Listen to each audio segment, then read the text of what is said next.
हमारे इस मंच पे विराजमान सभी पूर्व विधायकगण, नेतागण, अध्यक्ष जी और इस कार्यक्रम में जुटे सभी कार्यकर्ताओं को मैं बधाई देना चाहता हूं। आप सब यहां आए आशीर्वाद पथ के कार्यक्रम में। मैं आपके बीच आपसे आशीर्वाद लेने आया हूं। आगे की लड़ाई हम सबको मिलकर ही लड़नी पड़ेगी। राह आसान नहीं है, कांटे भी लगेंगे, ठोकर भी लगेगी, लेकिन जैसे एक परिवार में सब लोग मिलकर जो परिस्थिति हो उससे निपटते हैं, देखते हैं, जूझते हैं, उसी तरह हमें और आपको चौधरी चरण सिंह जी के विचारधारा को आगे बढ़ाने के लिए, चौधरी अजीत सिंह जी के वो काम जो अधूरे रह गए उन्हें पूरा करने के लिए हमें आपको एक राह पे चलना है। छपरौली में हमने एक आयोजन हुआ, समाज के लोगों ने किया। बहुत लोग वहां मुझसे मिल पाए, बहुत लोग नहीं मिल पाए। दूर से दूसरे राज्यों से वहां लोग आए, पगड़ी भी भेंट करना चाहते थे, लेकिन वहां कुछ ऐसी व्यवस्था नहीं बन पाई। इसलिए मैंने सोचा कि ये चौधरी अजीत सिंह जी की भी कर्मस्थली रही है। मैं जानता हूं कि आपके मन में, हृदय में जो भाव है उनके लिए, उनके अंतिम दर्शन भी आप नहीं कर पाए और पिछले चुनाव को लेकर भी कुछ मलाल होगा। इसलिए हमने तय किया कि यहां मुजफ्फरनगर में कार्यक्रम जरूर रखा जाए और आपके बीच आकर मैं मानता हूं कि हम सबको ऊर्जा मिली। ये पल, ये क्षण हमेशा मेरे लिए व्यक्तिगत तौर से और मेरे राजनीतिक और सामाजिक जीवन में प्रेरणादायक रहेंगे। मैं धन्यवाद तो नहीं कह सकता क्योंकि आप घर के मेरे अपने बड़े हैं, लेकिन मैं आपके आगे हाथ जोड़ के, नतमस्तक होके आपकी शरण में आया हूं।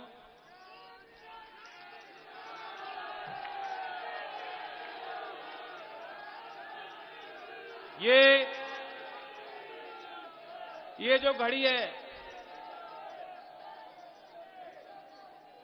हम और आपको गहरी चोटें लगी हैं, आघात हुआ है, आपके ऊपर कष्ट लगातार बढ़े जा रहे हैं। जो अगली पीढ़ी है, जो गांव में हमारे होनहार बालक, नौजवान, मेरी बहनें, जो कुछ भी इन्होंने सपने देखे अपने जीवन के लिए, उन्हें हासिल करना भी उनके लिए दुर्लभ होता जा रहा है। अंधकार है और शायद कभी हमने और आपने ऐसी कल्पना नहीं की होगी कि हमारे और आपके मत से जो सरकारें बनेंगी वो इस कदर आपके प्रति अनदेखी करेंगी और अनदेखी ही नहीं, आप पे वार करेंगे। लखीमपुर के उस घटना का प्रभाव पूरे देश में है। जो किसान वहां उन परिवारों के बीच नहीं पहुंच सकते, वे भी अपने घर में बैठे बैठे वह जो आंसू रो रहे हैं, वे उस परिवार के दर्द है। ये नाम आपको याद रखने हैं। ये सरकार चाहेगी, पूरी कोशिश करेगी कि लोग भूल जाएं बातों को, लेकिन हमें वे नाम याद रखने हैं, लखीमपुर के उन किसानों के। मैं लवप्रीत के घर पे उनके घर वालों का दर्शन मैं कर पाया। 18 साल का नौजवान था, कोई दोष नहीं इसमें। आपके लिए कुर्बानी दी लवप्रीत ने।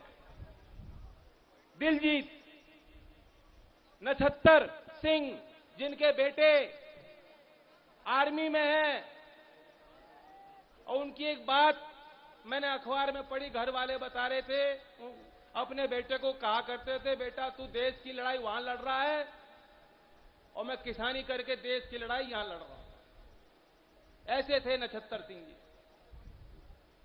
गुरविंदर सिंह, जिनके घर के लोग मानते हैं कि उन्हें गोली लगाई गई, पोस्टमार्टम की रिपोर्ट में उसका खुलासा नहीं हुआ। और रमन कश्यप जो पत्रकार, ये नाम आपको याद रखने हैं। हर 5 साल में वोट का मौका होता है, मुद्दे बदल जाते हैं, कुछ मुद्दे वही रहते हैं। इस चुनावी समर में जब लोग आपके पास आएंगे, जो लोग आज मुंह पे ताला लगाए बैठे हैं, दुबक्के छुप रहे हैं, वो सोच रहे हैं ये माहौल बदल जाएगा, लोग भूल जाएंगे। ये जो नाम मैंने आपको बताए, नाम उनके आगे आपको लेने पड़ेंगे हर गांव में, और उनको पूछना होगा तुम कहां थे।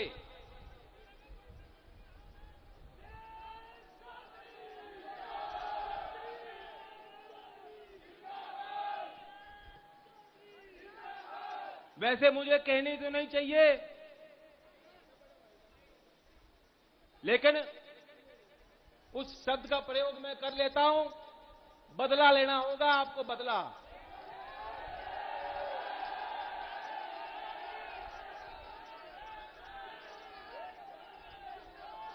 मुझसे पहले सोमपाल जी ने चौधरी साहब की आपको यादें दिलाई। वे बात हमें याद रखनी चाहिए। कैसे कैसे करके चौधरी साहब की जो इच्छा थी कि गांव में पल रहे लोगों का अस्तित्व हो, देश की मुख्यधारा में वो आए, किस तरह आपने उनके साथ वह यात्रा तय की और बड़े मुकाम तक उनको पहुंचाने में आपका हाथ था। मैं आपसे कहता हूं कि वो ताकत आपकी, आप भी भूल गए, हम भी भूल गए, देश का किसान भूल बैठा। अब वक्त आ गया हम फिर याद कर लें। आज जो सरकारें हैं जो किसान का शोषण कर रही हैं, मोदी जी कहते आय दुगनी हो गई, तो 2-2.5 महीने बचे हैं, आय किसी की दुगनी हुई क्या? आंकड़े भी आपके बीच रखे गए, आधी हो गई, आय तो आधी हो गई। कोरोना काल में सारे छोटे बड़े काम धंधे व्यापार ठप हो गए। जो लोग छोटे छोटे कारखाने कुटीर उद्योग चलाते थे, बंद करना पड़ा। जिनको शहरों में नौकरियां मिल रही थी, उनको घर लौटना पड़ा। यहां तक कि मजदूरों को भी कई सौ किलोमीटर किस तरह से भाग भाग के छोड़ के उनको आना पड़ा। आपने अपने चौधरी अजीत सिंह जी को भी उन दिनों में खो दिया। घर घर में वेदना है, कष्ट हैं। हम कैसे उन बातों को भुला देंगे? लेकिन उन्हीं दिनों में जहां आपकी पीड़ा बढ़ी, कुछ लोग मौज कर रहे थे। एक अंतर्राष्ट्रीय एजेंसी है फोर्ब्स, वो हर साल सूची निकालती है कि दुनिया में सबसे अमीर लोग कौन हैं। अभी उन्होंने सूची निकाली है कि देश के जो 100 सबसे अमीर लोग हैं, ये कोरोना काल में जहां सबकी आय घट गई, अंधकार में देश को धकेल दिया गया, इस कोरोना काल में 100 सबसे अमीर लोगों की संपत्ति दुगनी हो गई, उनकी आय दुगनी हो गई। और अदानी जी की तो विशेष मौज है। अदानी जी खूब मौज ले रहे। सबसे ज्यादा तरक्की कोरोना के उस समय में अदानी जी ने करी। मैं नहीं जानता यहां अखबार में बात छपी कि नहीं छपी। छपी है, पढ़ी है? कुछ तो सोचो क्या हो रहा है। ये लूट है, खुली लूट। इनका रिमोट कंट्रोल है, मोदी जी की सरकार का रिमोट कंट्रोल चंद पूंजीपतियों के हाथ में है।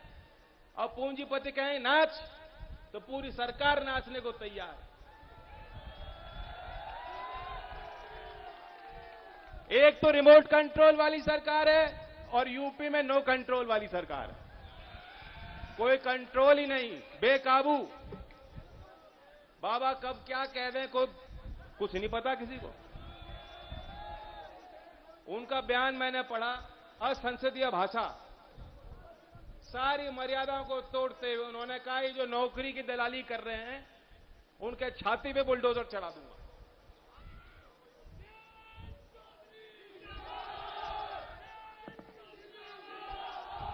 मैं तो आपको कह रहा हूं योगी जी, बुलडोजर चढ़ाने का शौक है ना।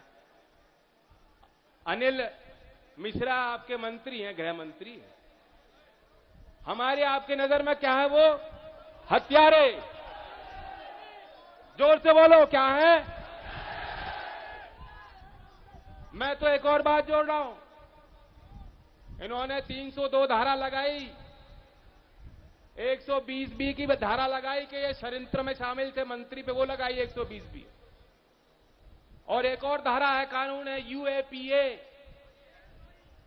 हाथरस की घटना, हाथरस के बाद अभी जानकारी मिली, जो कुछ पत्रकार वहां पहुंचे थे, 6-8 पत्रकारों को बंद कर दिया, उन पे UAPA की धारा लगा दी।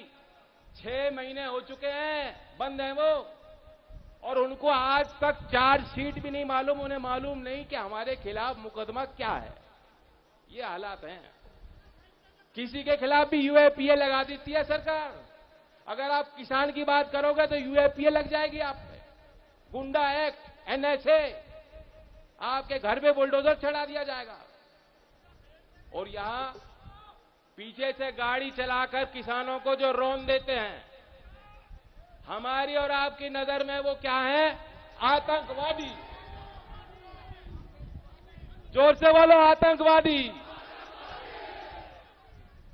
हमारे यहां कोई तालिबानी नहीं आने वाला। ये है नए अंग्रेज, काले अंग्रेज। ये है हमारे लिए आतंकवादी। मैं तो मांग करता हूं योगी जी, अगर दम है तो, अगर हिम्मत है तो, अगर खून गर्म है तो ये करके दिखाओ कि अपने मंत्री के घर पे बुलडोजर चलाओ और UAPA की आतंकवादी जो धारा है, कानून है सख्त, वो लगाओ।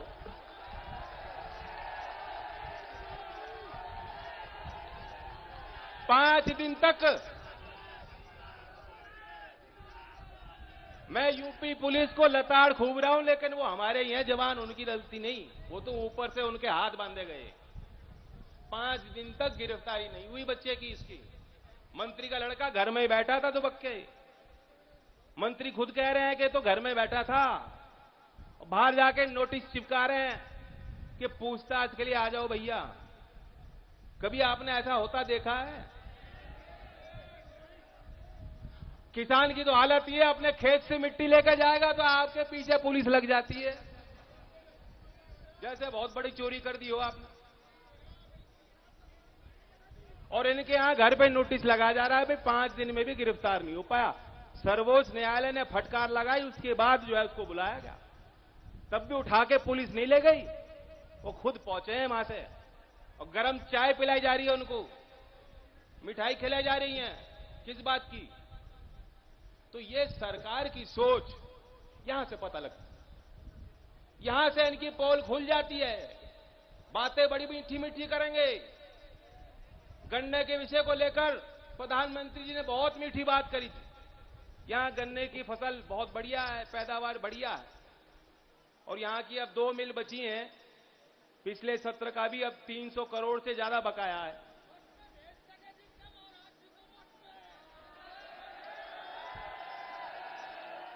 लेकिन जब भी बाबा का बयान सुनो, कहो कि हमने गन्ने में तो किसानों के लिए सारे रिकॉर्ड तोड़ दिए। क्या रिकॉर्ड तोड़ दिया आपने? इतनी कंजूस सरकार। रोज 7 दिन हो गए, 7 दिन से रोज डीजल और पेट्रोल का भाव रोज 30-35 पैसे बढ़ रहा है, और 5 साल में गन्ने पे प्रति किलो 35 पैसे बढ़ाए इन्होंने। 35 पैसे बढ़ाए, 35 रुपया भी ना बोलो उसको, 35 पैसे बढ़ाए 5 साल में। रोज आपसे ले रहे उतना, रोज। उतना ही उससे ज्यादा वसूल रहे रोज। इतनी कंजूस सरकार। मेरा तो मानना है गन्ने में इनकी सोच कुछ और है। ये अगर आप चूक गए, हम और आप, अगर हमने एक करारी हार नहीं दी उत्तर प्रदेश की जनता ने, तो ये जो कानून में 14 दिन का प्रावधान है, जिस तरह मंडी के कानून की धज्जियां उड़ा दी, कृषि कानून लिया है रात के अंधेरे में, मैं आपको विश्वास के साथ कह रहा हूं 14 दिन का कानून में प्रावधान भी हटाने जा रहे हैं। ये चाहते हैं कि गन्ने के किसान को एक मुश्त पैसा ना मिले, हम किस्तों में दे दें। यही सिफारिश नीति आयोग ने और सीएसीपी ने सरकार दे चुकी है सरकार को ऑलरेडी। और सोमपाल जी ने जो बात बताई, 1978 का कानून था जिसके तहत सरकार पे अधिकार था किसी मिल को वो एक्वायर कर सकती थी। मोदी जी ने वो कानून भी रद्द कर दिया, कचरे के ढेर में डाल दिया कानून के। कानून की जरूरत नहीं है। मेरा मानना है कि जो डिफॉल्टर मिल है उत्तर प्रदेश की, सब लोग जानते हैं, किसान भी जानते हैं, वे भी जानते हैं कौन है। हमारी सरकार आएगी, सबसे पहले तो जांच पड़ताल होगी, फॉरेंसिक ऑडिट के माध्यम से हम जांच करेंगे किसने पैसे खाए। पैसे निकाल लेते हैं, पूंजीपति मौज कर रहे, 1.5-2 साल से किसान का भुगतान नहीं हो रहा। इससे बड़ा कोई पाप नहीं हो सकता। आप अन्नदाता के साथ चोरी कर रहे हो। मेरा मानना है कि गन्ने का भाव भी ऐसा हो कि लागत का कम से कम 1.5 गुना भाव, लाभकारी मूल्य गन्ने का घोषित होना चाहिए। आप हिसाब लगा लो, लागत का 1.5 गुना मूल्य घोषित किया क्या भाजपा ने? बताओ। मैं एक और योजना की बात आपके बीच रखना चाहता हूं। 31 तारीख को सरदार पटेल जयंती पे हम अपना घोषणा पत्र जारी करेंगे, लेकिन उसमें एक पहलू है। नूरपुर की मंडैया से मैंने घोषणा की कि ये जो प्रधानमंत्री सम्मान योजना में 6,000 रुपए देते हैं, हम सभी किसानों को राज्य सरकार 12,000 रुपए करेगी इसको, और जो सीमांत असिंचित जमीन में जो खेती कर रहे हैं उनको 15,000 रुपए सालाना। आज मैं आपके बीच एक नई बात रखना चाहता हूं। आज महान विचारक, स्वतंत्रता सेनानी जयप्रकाश नारायण जी की जयंती है। 1950 में, क्योंकि जयप्रकाश गांधीयन फिलॉसफी को मानते थे और विनोबा भावे से प्रभावित थे, चौधरी साहब भी बहुत पक्के गांधीवादी थे। 1950 में जयप्रकाश नारायण ने अपना विजन पेश किया और उसे उन्होंने कहा सर्वोदया प्लान। क्या कहा? सर्वोदया प्लान। हमारी सरकार आएगी, मैं बताना चाहूंगा कि सर्वोदया प्लान का मतलब क्या है।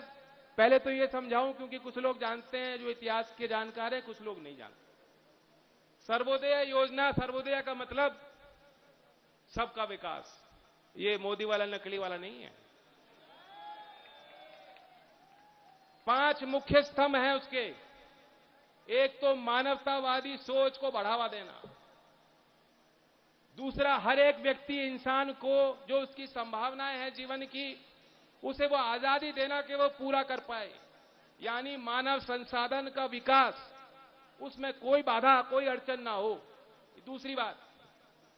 तीसरी बात, जाति के बंधन से छुटकारा देना समाज को। चौथी, राजनीतिक क्षेत्र में विकेंद्रीकरण, सत्ता का विकेंद्रीकरण हो। पांचवी, अमीर और गरीब का फासला समाप्त, समाज में आर्थिक असमानताओं से छुटकारा दिलाया जाए। ये 5 मुख्य स्तंभ हैं जयप्रकाश नारायण जी द्वारा, जो उन्होंने पेश किया 1950 में सर्वोदया के नाम से। मैं आज आपके बीच ऐलान करना चाहता हूं कि हमारी सरकार बनेगी तो उन्हीं के स्मृति में सर्वोदय योजना के तहत इन 5 बिंदुओं पे हम आकर्षक योजना बनाएंगे। पहली योजना, आपको पता है कि चौधरी अजीत सिंह जी ने बहुत सख्त बहुत सख्त दंगा रोधक कानून बनाया था, वह कानून नहीं बन पाया। वरना जो दुर्गति यहां हुई, जो माहौल आज बनाया जाता है कि 1947 में जिस वर्ग ने फैसला किया कि ये मेरी माटी है, ये मेरी धरती है, आज हर मोड़ पर उनसे पूछा जाता है कि साबित करो अपनी देशभक्ति, प्रमाण दो हमें। इस माहौल को कभी हम खड़ा नहीं होने देंगे।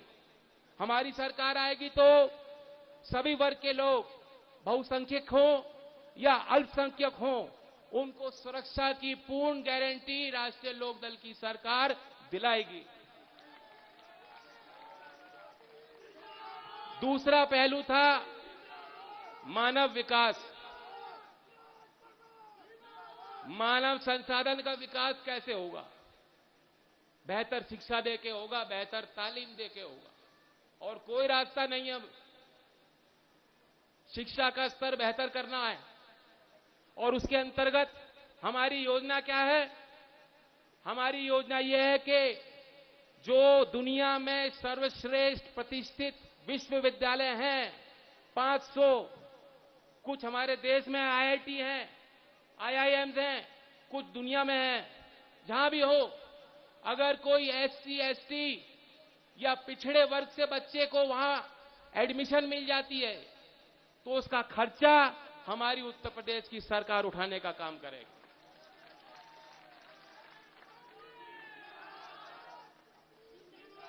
तीसरा पहलू, राजनीतिक क्षेत्र में विकेंद्रीकरण कैसे होगा? भारत के संविधान में 73वां संशोधन, जिसके अंतर्गत पंचायती राज संस्थानों को कुछ ताकत दिए गई। आजाद भारत में अभी भी वो चीज लागू नहीं है। मैंने हमारे इस प्रदेश के 59,000 प्रधानों को चिट्ठी लिखी है और उनके सुझाव मांगे। मैं उनको कहना चाहता हूं कि सर्वोदय योजना के अंतर्गत पंचायती राज को जो भी वित्तीय अधिकार हमारे संविधान के तहत मिलने चाहिए, हमारी सरकार देगी। और कानूनी जो एक दुर्लभ हो गया है न्याय हासिल करना, यहां का आदमी जाएगा इलाहाबाद हाई कोर्ट। बात समझ रहे हो मेरी? हमारी मांग होगी और हम ये करके दिखाएंगे कि पश्चिमी उत्तर प्रदेश में, बुंदेलखंड में और गाजीपुर में हम हाई कोर्ट की नई बेंच स्थापित करेंगे ताकि वादकारी को दूर तक ना जाना पड़े। अब आर्थिक असमानता पे आ जाइए। 2 योजना हमने सोची हैं। 2500 करोड़ का हम एक कोष स्थापित करेंगे। जो दिव्यांग हैं, जो एससी एसटी कम्युनिटी से हैं और वो अपना काम स्वरोजगार स्थापित करना चाहते हैं, वे एंटरप्रेन्योर बनना चाहते हैं, उनके लिए एक फंड होगा जो उनको पैसा देगी ताकि वो अपने पांव पे खड़े हो पाएं और लोगों को रोजगार देने की क्षमता उनके अंदर विकसित हो। 2500 करोड़ का जो कृषि के क्षेत्र में नई टेक्नोलॉजी लाते हैं, एग्री स्टार्टअप, उसे कहते हैं एग्रीकल्चरल स्टार्टअप, 2500 करोड़ रुपए का कोष हम उनके लिए स्थापित करेंगे ताकि गांव में अगर कोई कोल्ड स्टोरेज बनाना चाहता है, कोई सीड बैंक बनाना चाहता है, कोई ड्रिप इरिगेशन या नई विधि को किसानों तक पहुंचाना चाहता है, कोई नया बीज विकसित करना चाहता है, उसको पैसा राज्य के सरकार के उस कोष से दिया जाएगा। तो ये कुछ योजनाएं हैं मैंने आपके बीच रखी हैं, और मोटा मोटी तो ये मान लो राष्ट्रीय लोकदल किसानों की फौज है।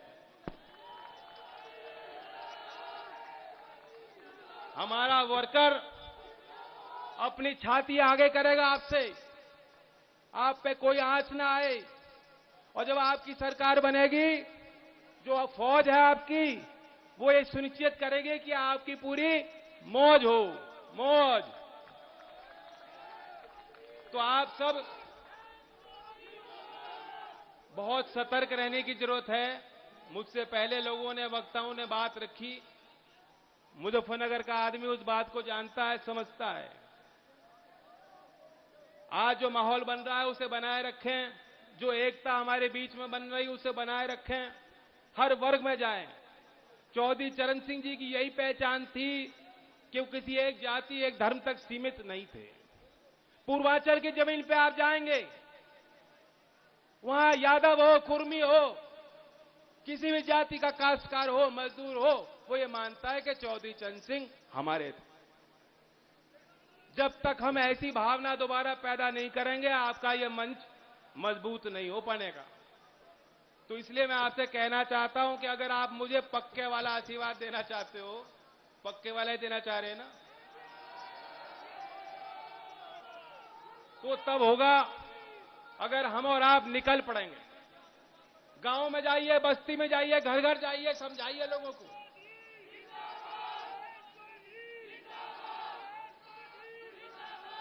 अब नारा लेते हैं,